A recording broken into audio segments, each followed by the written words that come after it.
The 40 Elephants play a major role in A Thousand Blows, but how do they compare to the real-life historical gang? A Thousand Blows follows several different power players in the East End of London at the end of the 19th century.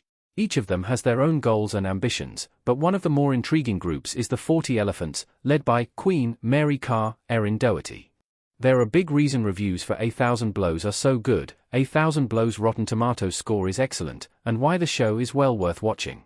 The 40 Elephants often seem larger than life in A Thousand Blows, and many viewers may be surprised that an all-female gang could have such success in Victorian London. Surprising as it is, however, A Thousand Blows is based on real historical fact, and the 40 Elephants really did exist.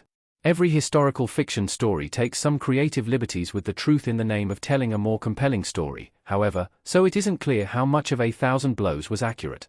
Shockingly, the show got quite a bit about the 40 Elephants right. The 40 Elephants' role in A Thousand Blows explained. The 40 Elephants are Mary Carr's strongest supporters and the backbone of her heist plans. In A Thousand Blows, the 40 Elephants are depicted as a ragtag band of female thieves and criminals. They orchestrate distractions to pickpocket wealthy pedestrians, they storm into and rob high-end stores, and they even planned and executed a robbery on Queen Victoria. They're a fairly standard, if a bit eccentric, gang at the surface level, but there are plenty of things that make the 40 Elephants unique. For instance, they're led by a queen in the form of Mary Carr, yet despite being structured like the monarchy, they vote on how to use their earnings and divide all their ill-gotten gains. Even though they're a quite egalitarian gang, Mary Carr was the undisputed leader of the 40 Elephants. Thus, they mostly take a supporting role in relation to Mary in A Thousand Blows. The 40 Elephants mostly serve as Mary's staunch supporters in A Thousand Blows, and she in turn would kill or die for each of them. There were limits to this, though, such as when Eliza, Hannah Walters, fell in love with Saul Wolfe, Eddie Toll, and Mary had to set her straight. While there's no way to verify the internal dynamics of the 40 Elephants, A Thousand Blows did get the facts of the gang right. The 40 Elephants were a real-life gang. The 40 Elephants was an all-female gang of shoplifters and thieves in London in the 19th and 20th century. Real-life members of the 40 Elephants image via BBC. As if to prove the old adage that fact can be stranger than fiction, the 40 Elephants featured in A Thousand Blows are based almost entirely in reality. In real life, the 40 Elephants were an all-female gang of thieves and shoplifters who operated out of the Elephant and Castle area of London, via BBC. They were closely tied to the more traditionally male gang, the Elephant Boys, though their operations were almost completely independent. The 40 Elephants would often shoplift from and outright rob high-end shops in West London, just as A Thousand Blows depicts them. Just as the 40 Elephants were real, many of the characters in A Thousand Blows were also real.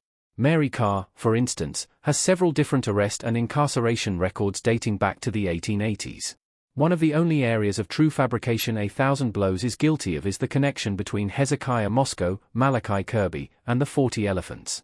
While there isn't evidence to suggest they were directly cooperating, Hezekiah was in the Elephant and Castle area of London at the same time Mary Carr was acting as the Queen of the 40 Elephants. How the 40 Elephants' history could set up multiple seasons of A Thousand Blows. The 40 Elephants were active for decades and A Thousand Blows could follow their story for several seasons. Mary Carr, Erin Doherty, in A Thousand Blows Season 1, Episode 3. Because A Thousand Blows is based, at least partially, on the real exploits of the 40 Elephants, it could have enough material for several more seasons. Sources differ on the exact longevity of the gang, but even the most conservative estimates claim that the 40 Elephants were active up until the 1950s, via BBC. That's more than 80 years' worth of criminal exploits, heists, and great drama centered around the 40 Elephants for A Thousand Blows to draw inspiration from and adapt. In fact, series creator Stephen Knight has already confirmed that A Thousand Blows will adapt more of the 40 Elephants' history, with A Thousand Blows Season 2 not just confirmed but already filmed, and with Knight's exciting comments, the show's future looks extremely bright. There's even potential for A Thousand Blows to grow into a decade-spanning tale of crime and intrigue akin to Peaky Blinders, which Knight also wrote. The 40 Elephants had several different queens throughout their reign, and A Thousand Blows could easily step into the 20th century with an entirely different cast, if it lasts that long. If it can maintain the quality of its first season, there's no reason A Thousand Blows can't be a mainstay for years to come.